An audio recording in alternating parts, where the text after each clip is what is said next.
शिवाय. श्री शिवलीलामृत अध्याय 11. भद्रसेन राजाची कथा. सर्व शिवलीलामृत वाचणे ज्यांना अजिबात शक्य नसेल त्यांनी हा एक रुद्राचा अध्याय तरी जरूर वाचावा. ह्या अध्यायाचे पारायण करणाऱ्याला रोज रुद्र केल्याचे पुण्य मिळते.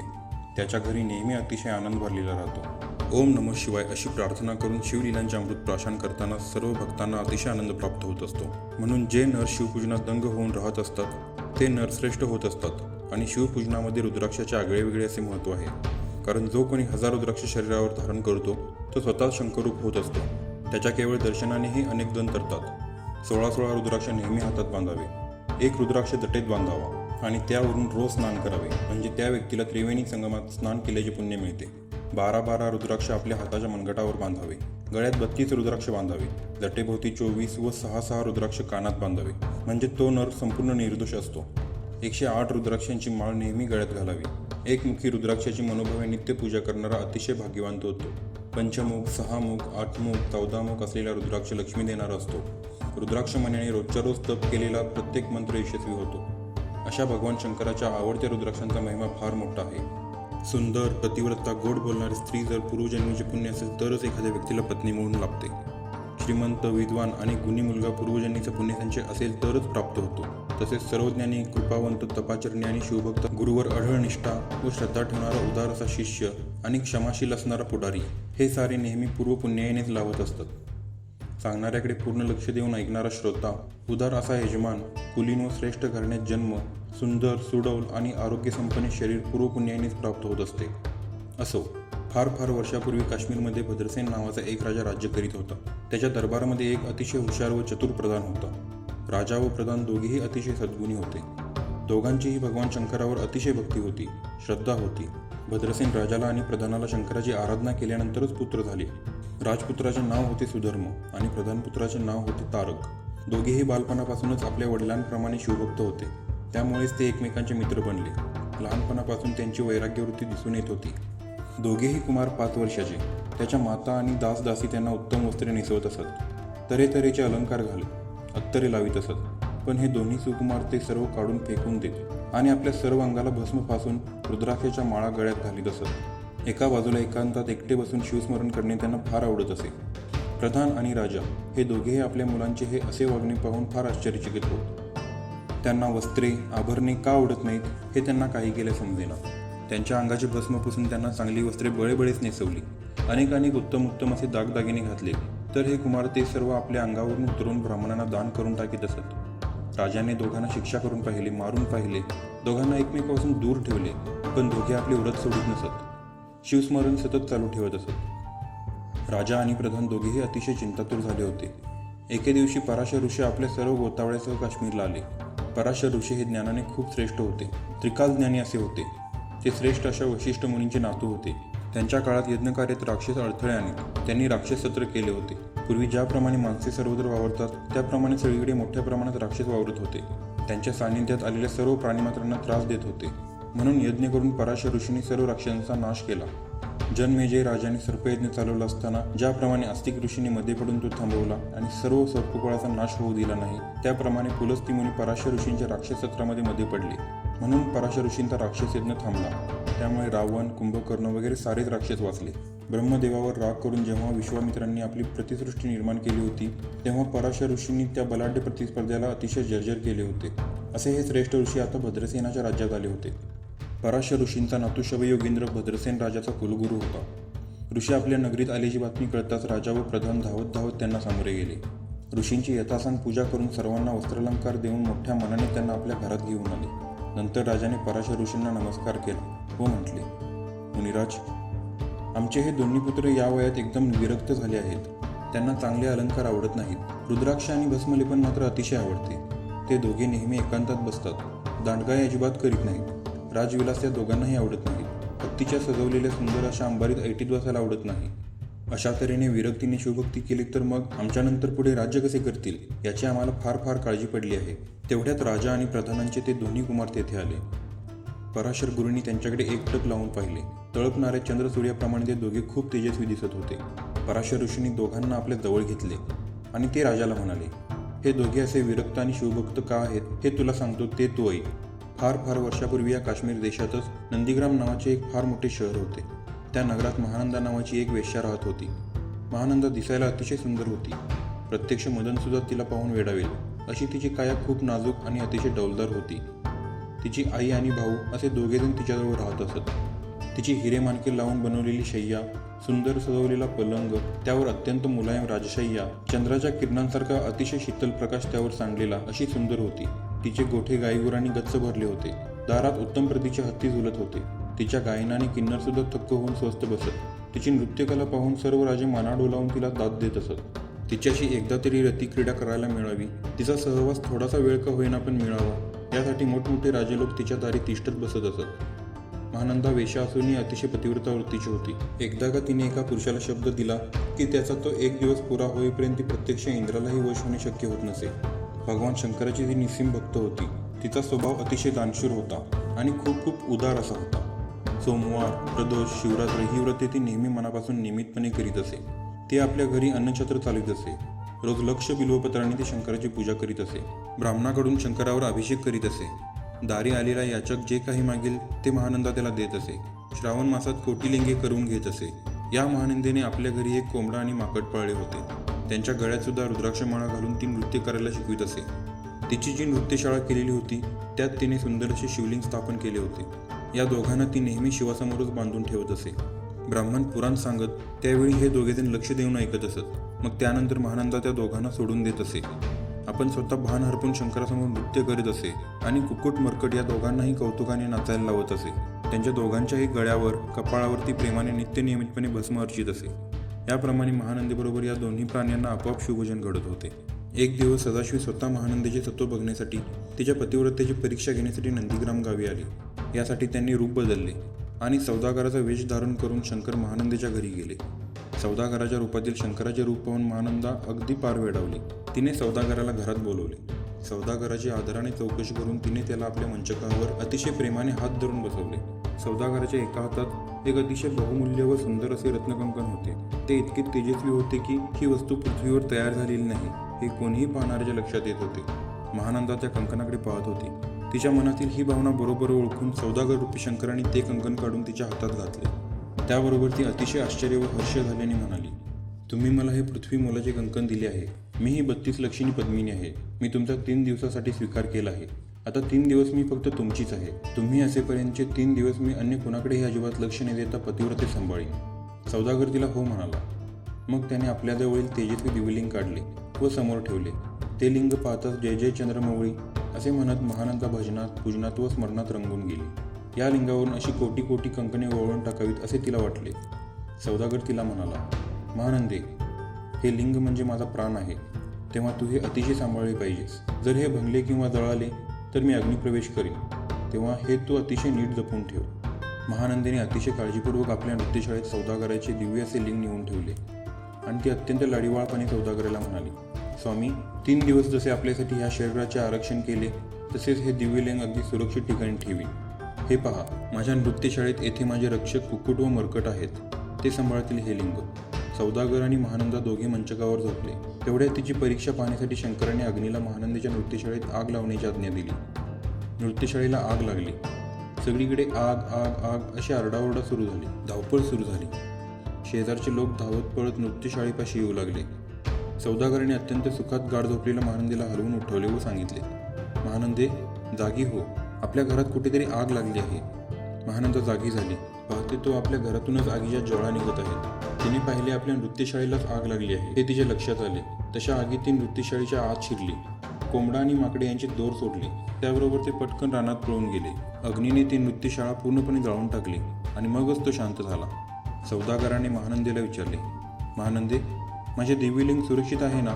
तू ते मी सांगितल्याप्रमाणे व्यवस्थित ठेवले आहेस ना? हा प्रश्न ऐकताच महानंदा अतिशय घाबरली. आपण सौदागराचे दिव्यलिंग नृत्यशाळेतच ठेवले होते हे तिला आता चांगलेच आठवले आणि ते एकदम शोक करू लागले. सौदागर म्हणाले, आज दुसरा दिवस आहे.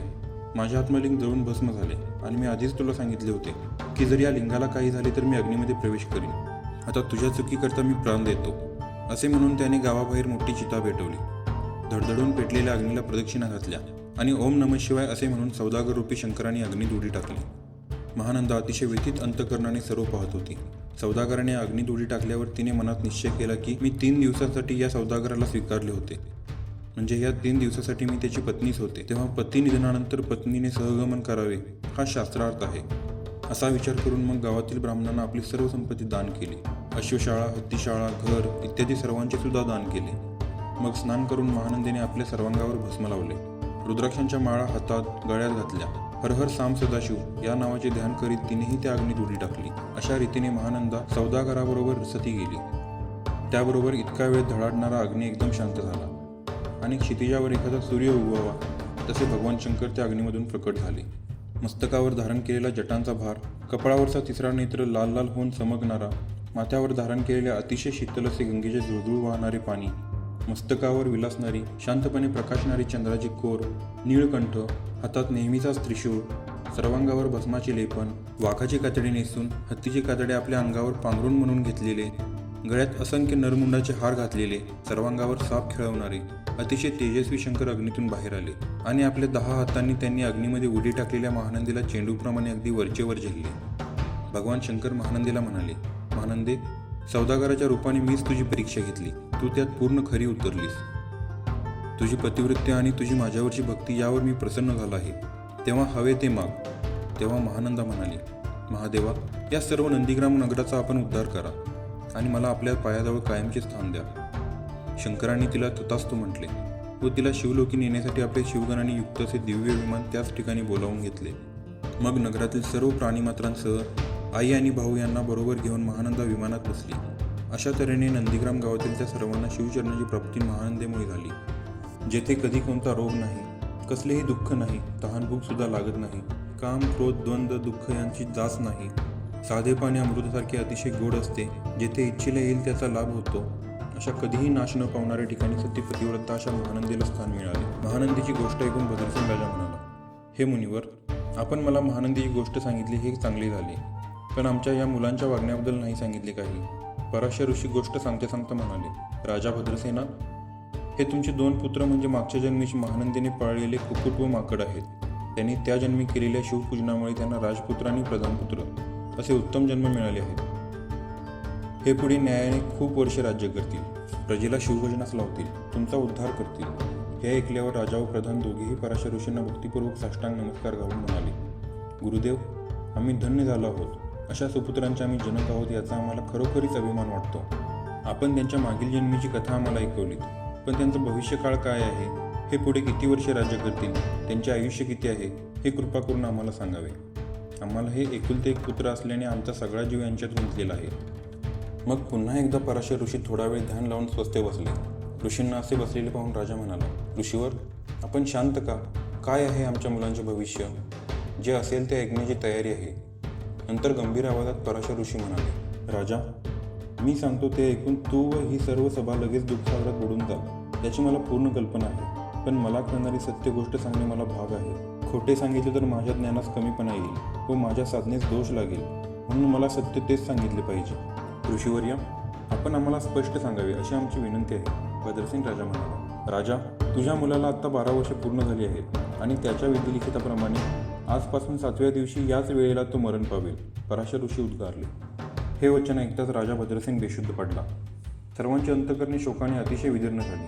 अंतपुरात राणीवशात तर आकाशाला फोडून टाकील असा आक्रोश सुरू झाला. पराशर ऋषींनी राजाला सावध केले. सावध झाल्यावर राजाने विचारले, ऋषीवर, ह्यावर उपाय आहे का? असेल तर मला सांगा, मी तो करीन. राजाचे रुदन ऐकून पराशर ऋषी उपदेश करू लागले, हे नृपश्रेष्ठा, अरे तूच धीर सोडलास तर प्रजेने काय करायचे? नृपश्रेष्ठा, तू असा धीर सोडू नकोस. ही पंचमहाभूते ज्यावेळी नव्हती, ज्यावेळी चंद्रसूर्य नव्हते, ही सारी माया नव्हती, त्यावेळी सर्व ब्रह्मांड फक्त शिवाने व्यापलेले होते. त्याच्या हुंकारातून अहम ब्रह्म म्हणून जागृतावस्था आली. हा ध्वनी म्हणजेच माया निर्माण झाली. तसेच या विश्वात आपणास दिसणारे विविध अहंकार शिवाच्या इच्छेने निर्माण झाले. त्याने आपल्या सत्वांशाने विष्णू, रजांशाने ब्रह्मदेव व तमांशाने रुद्र निर्माण केला. नंतर त्याने ब्रह्मदेवाला सृष्टी निर्माण करायला सांगितले. तेव्हा ब्रह्मदेव म्हणाले, मला त्याचे काहीही ज्ञान नाही, मी अज्ञानी आहे, म्हणून आपण मला उपदेश करून त्यासंबंधीचे ज्ञान द्यावे. मग शंकरांनी त्यांना 4 वेदाचा उपदेश केला आणि त्या 4 वेदांचे सार म्हणजे हा रुद्राध्याय आहे असे सांगितले. या अध्यायात मी प्रत्यक्ष सांगितलेल्या ज्ञानाहून संपूर्ण अगदी श्रेष्ठ ज्ञान जगात दुसरीकडे कुठेही नाही. हा रुद्राध्याय म्हणजे प्रत्यक्ष मीच आहे असे महिषाने स्वतः सांगितले आहे. हा रुद्राध्याय जो कोणी मनापासून आणि पूर्ण भक्तिभावनेने वाचतात किंवा ऐकतात त्यांचे दर्शन घेतल्याने इतर व्यक्तीसुद्धा उद्धरतात. मग ब्रह्मदेवाने प्रत्यक्ष शंकराकडून घेतलेला आपल्या 7 मानसपुत्रांना हा रुद्र सांगितला. तेथून अत्यंत तपस्वी, ज्ञानी व श्रेष्ठ अशा ऋषींच्या मुखातून पृथ्वीतलावर हा अध्याय आला. जो कोणी या अध्यायाचे अत्यंत मनापासून पारायण करतो त्याच्या दर्शनाने तीर्थेही अधिक पावन होतात. स्वर्गातले देवही अशा व्यक्तीचे दर्शन घ्यायला अत्यंत आतुर होतात. असा हा रुद्रमहिमा आहे. हा रुद्रमहिमा ज्यावेळी फार वाढला त्यामुळे यमपुरीसुद्धा फार ओस पडली. यमदूतांना या पृथ्वीवर काही काम उरले नाही. अशा तऱ्हेने यमपुरी ओस झाली तर स्वर्गाची काही खरी नाही, कारण येथे भयंकर गर्दी होईल व त्यामधून देवतांनाही आव्हान निर्माण होऊ शकेल. म्हणून पृथ्वीवरील स्थिती आहे तशीच राहण्यासाठी यमाने अभक्तीला, नास्तिकतेला या पृथ्वीवर पाठवले. तिच्या सांगण्यावरून या अध्यायावर इथले काही कुतर्कवादी वाद घालू लागले. अभक्ती व नास्तिकतेने लोकांच्या मनातील मत्सर वाढवला. त्यामुळे काही लोक शिवाचा द्वेष करू लागले आणि अंतिम महानरकात जाऊन पडले. यमाने सेवकांना सांगितले, जे कोणी शंकराचा थोडासुद्धा द्वेष करीत असतील त्यांचे आयुष्य कमी करा आणि त्यांना सारखा खूप त्रास द्या. जे कोणी शिव मोठा विष्णू लहान आहे किंवा विष्णू मोठा व शंकर लहान आहे असा भेदभाव करीत असतील त्यांनाही मागे पुढे न पाहता नरकात घाला. ज्यांना रुद्राध्याय अजिबात आवडत नाही त्यांना खुशाल कुंभीपाकात फेका. या रुद्राध्यायाची मनापासून व भक्तिभावनेने पारायण करणाऱ्यांचे आयुष्य वाढवा. म्हणून हे राजा, आता नियमितपणाने तू रुद्राध्यायाचे पारायण कर. शिवावर अभिषेकाची संततधार धर, म्हणजे हे जे येणारे संकट आहे ते टळेल. किंवा आपल्या येथेच शतघटांची स्थापना कर. दिव्य वृक्षांची पाने आणून घटातील सर्व पाणी मंत्राने पवित्र कर आणि त्या पाण्याने तुझ्या पुत्राला स्नान घाल. रोज रुद्राध्यायाची 10,000 आवर्तने याप्रमाणे 7 दिवस सतत आवर्तने कर, म्हणजे तुझे संकट एकदमच टळेल. भद्रसेन राजांनी अत्यंत नम्रपणे पराशर ऋषींचे पाय धरले आणि म्हणाले, मुनिराज, आपण ऋषीश्रेष्ठ आहात. काळ, मृत्यू, भय आणि शोक यापासून तुमच्यासारख्या गुरुशिवाय माझे कोण रक्षण करणार? तुम्हीच मला संकट निवारण्यासंबंधी मार्गदर्शन केले आहे, तेव्हा मी हे ताबडतोब करतो. पण आपणच आचार्य होऊन हा अभिषेक करावा व 10,000 आवर्तने करावीत ही प्रार्थना आहे. तेव्हा तुम्हीच मुख्य आचार्य म्हणून काम करावे. तुमच्याबरोबर ऋषीमुनी आहेतच. सांगाल तेवढे आणखी बोलावून आणतो. आपण लगेच प्रारंभ करावा. मग राजा भद्रसेनाने 1000 ब्राह्मणांना बोलावले. हे सर्व ब्राह्मण उत्तम प्रकारचे शिवभक्त होते, विद्वान होते, सदाचारी होते. परधन आणि परस्त्री यांच्याविषयी त्यांच्या मनात मुळीच आसक्ती नव्हती. पापाचा पैसा मिळवणारे ते मुळीच नव्हते. आकाशातून भरधाव वेगाने जाणारा सूर्याचा रथसुद्धा शाप देऊन थांबू शकतील असे त्यांचे तप सामर्थ्य होते. ज्ञानाने प्रत्यक्ष शंकराला कैलासावरून खेचून आणतील असा त्यांचा प्रभाव होता. असे 1000 ब्राह्मण आल्यानंतर 1000 घटांची पराशर मुनीने तेथे स्थापना केली. तीर्थक्षेत्रीची अत्यंत पवित्र नद्यांची पाणी त्यात भरून ठेवले. शुभ अशी आंब्याची ताजी पाने प्रत्येक घटात घातली आणि सर्व तयारी पूर्ण होताच रुद्रघोष सुरू झाला. शिवनामाचा गजर सारखा रात्रंदिवस सुरू होता. 7 दिवस अशा तऱ्हेने पूर्ण झाले. 7व्या दिवशी पूर्वी वर्तलेल्या भविष्याप्रमाणे यमराज बाळ सुधर्माचे प्राण नेण्यासाठी भद्रसेन राजाच्या घरी आले. मृत्यूवेळ आली. सुधर्म बेशुद्ध होऊन पडला. हृदयाचे स्पंदनही थांबले. एक घटिका संपली. राजा भद्रसेन पुत्राची अवस्था पाहून मनात अतिशय व्याकुळ झाला. नंतर पराशर ऋषींनी स्थापन केलेल्या पवित्र घटातील रुद्रोदक बाळाच्या अंगावर शिंपडले. त्याबरोबर हळूहळू बाळ शुद्धीवर आला. त्याने आपले डोळे उघडून पाहिले. अतिशय आनंदामुळे भद्रसेनाच्या डोळ्यातून आनंदाश्रू गळू लागले. सुधर्म उठून बसला. तेव्हा पराशर मुनी राजाला म्हणाले, आपण जिंकलो. बाळाची मृत्यूवेळ टळून गेली. पहा, तो उठून बसला. मग त्यांनी सुधर्माला विचारले, काय घडले, तुला आठवते आहे का? हो, चांगलीच आठवते आहे. नव्हे, ते दृश्य अजूनही माझ्या डोळ्यापुढे दिसते आहे. एक भयंकर पुरुष माझ्याजवळ आला. त्याचे लांब लांब सुळे तोंडाबाहेर आले होते. त्याचे डोळे अग्नीसारखे अगदी लाल होते. जटावर बांधल्या होत्या. कपाळाला शेंदूर फासला होता. तो माझ्या अगदी जवळ आला. मग त्याने माझ्या दंडाला धरले. असा हा भयंकर पुरुष मला धरून नेत होता. तेवढ्यात 4 अत्यंत तेजस्वी पुरुष तेथे धावत आले. त्यांनी व्याघ्रांबर नेसले होते. अंगाला भस्म फासले होते. त्यांच्या हातात लखलखती शस्त्रे होती. त्यांनी मला त्या भयंकर पुरुषापासून सोडवले आणि त्या भयंकर पुरुषाला पकडून मारत मारत घेऊन गेले. सुधर्म राजपुत्रांनी सांगितले. शंकराच्या रुद्र महात्म्याची प्रचिती सर्वांनी पाहिली व त्याबरोबर राजा भद्रसेनासह सर्वांनी शंकराचा जय जयकार केला आणि सर्व ब्राह्मणांना लोटांगण घातले. स्वर्गातून देवांनीही ते दृश्य पाहून सर्वांवर पुष्पवृष्टी केली. मंगलवाद्य वाजू लागली. नंतर भद्रसेनांनी पुन्हा एक होम केला. अतिशय आनंदाने अनेक उत्तमोत्तम वस्तू ब्राह्मणांना अर्पण केल्या. सर्वांना उत्तम पंचपक्वानांचे जेवण घातले. आपले भांडार ओढून मनसोक्त दान देऊन आलेले सर्व याचक तृप्त केले. त्याचवेळी दुधात साखर पडावी किंवा सोन्याला सुगंध यावा, त्याप्रमाणे आणखी एक फार मोठा सुयोग आला.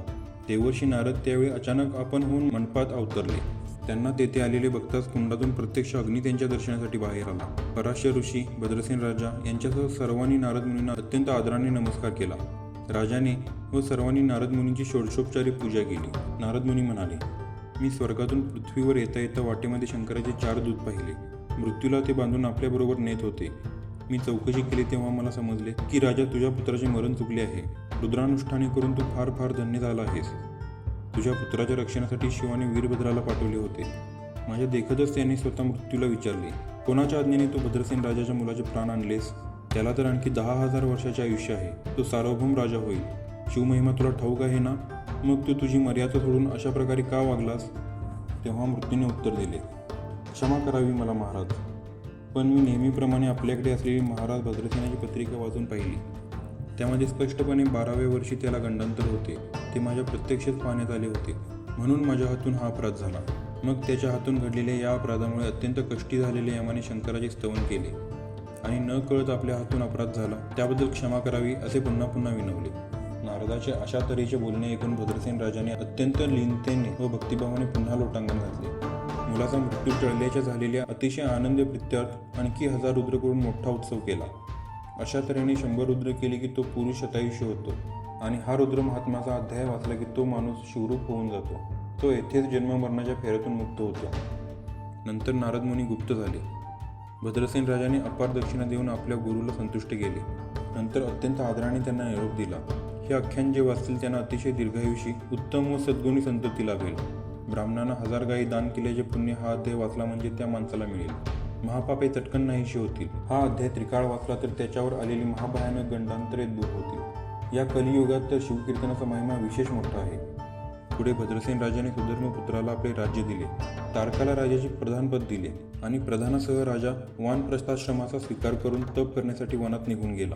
शंकरांनी आपले दिव्य विमान पाठवून त्या दोघांना स्वर्गात नेले. ते दोघे तेथे विष्णू ब्रह्मदेव यांच्या राज्यात काही दिवस राहून शेवटी शिवस्वरूपात विलीन झाले. हा 11वा अध्याय म्हणजे प्रत्यक्ष 11 रुद्र आहेत. हा अध्याय भक्तिभावने नेहमी ऐकला म्हणजे 11 रुद्र प्रसन्न होतात आणि मनामध्ये इच्छिलेले फळ प्राप्त होते. मृत्युंजय मंत्र आणि रुद्रानुष्ठान जे कोणी करतात त्यांना कसल्याही प्रकारची गृहपीडा, पिशाच्य पीडा, रोगपीडा कधीही बाधत नाही. जो कोणी या अध्यायाला खोटे आहे असे कुत्सितपणे म्हणेल तो अतिशय अल्पायुष्य होईल. अशा माणसांची संगतही कधी धरू नये. त्याला कायमची वाळीत टाकावे. जर विष खाणाऱ्याच्या पंक्तीला बसून जेवले तर जेवणाऱ्यालाही मृत्यू येणारच. म्हणून अशा नास्तिकांची संगत अजिबात धरू नये. सर्व शिवलीलामृत वाचणे ज्यांना अजिबात शक्य नसेल त्यांनी हा एक रुद्राचा अध्याय तरी जरूर वाचावा. या अध्यायाचे पारायण करणाऱ्याला रोज रुद्र केल्याचे पुण्य मिळते. त्याच्या घरी नेहमी अतिशय आनंद भरलेला राहतो. इति 11वा अध्याय समाप्त. ओम नमः शिवाय. ओम नमः शिवाय. ओम नमः शिवाय.